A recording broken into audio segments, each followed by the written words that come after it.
మొదటి సంతకంతోనే 5 హామీలు అమలు చేసిన ఘనత ముఖ్యమంత్రి చంద్రబాబు నాయుడుకే దక్కుతుందని మాజీ పార్లమెంట్ సభ్యులు కృష్ణా జిల్లా తెలుగుదేశం అధ్యక్షులు కొనకళ్ళ నారాయణరావు అన్నారు.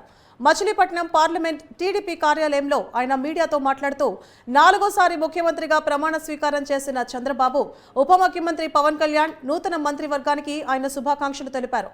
ఇచ్చిన హామీలను అమలు చేయడానికి తెలుగుదేశం ప్రభుత్వం కట్టుబడి ఉందని అన్నారు. విద్యార్థుల భవిష్యత్తు తీర్చిదిద్దడం అంటే నాడు నేడు పేరుతో రంగులు వేసి జగన్ సర్కార్లా దోచుకోవడం కాదని, వారికి అవసరమైన ఉపాధ్యాయులను నియమించడమని, అదే నాడు నేడు తెలుగుదేశం ప్రభుత్వం చేస్తోందని అన్నారు. ఇచ్చిన ప్రతి హామీని టీడీపీ ప్రభుత్వం నెరవేరుస్తుందని కొనకళ్ళ నారాయణ అన్నారు. టైటిలింగ్ యాక్ట్ రద్దు చేయడం ద్వారా కానీ, అన్నా క్యాంటీన్ల పునర్నిర్మాణం కానీ, డిఎస్సి మెగా డిఎస్సి పెడతాం కానీ, స్కిల్ డెవలప్మెంట్లో కానీ, పెన్షన్ పెంచడంలో కానీ అన్నీ కూడా ప్రజలకు మేలు చేసే పథకాలని ఆయన మొట్టమొదటిసారి ఆయన బాధ్యతలు స్వీకరించగానే సంతకం పెట్టడం జరిగింది. ఇంకా భవిష్యత్తులో గతంలో చంద్రబాబు నాయుడు గారు రాష్ట్రాన్ని అభివృద్ధి చేయడంలో అవకాశం ఉన్న వ్యక్తి. ఇవాళ రాజధాని నిర్మాణం చేసుకోవాలి, పోలవరం నిర్మాణం చేసుకోవాలి.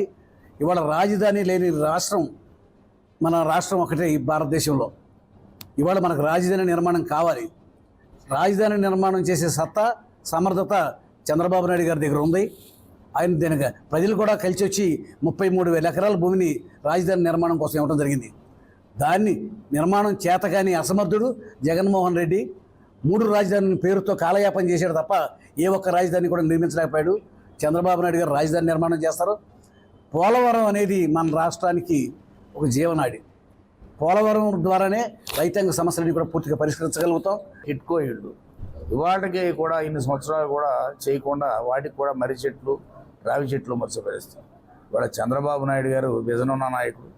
ఇవాళ ఆయనకి జనబలం ఉండి త్యాగాలతో కూడిన నిర్ణయాలు తీసుకున్న పవన్ కళ్యాణ్ గారు తోడారు. అలాగే సెంట్రల్ అనేది ఇవాళ భారతదేశంలో ప్రపంచవ్యాప్తంగా మోడీ గారికి ఒక మంచి ఇది ఉంది.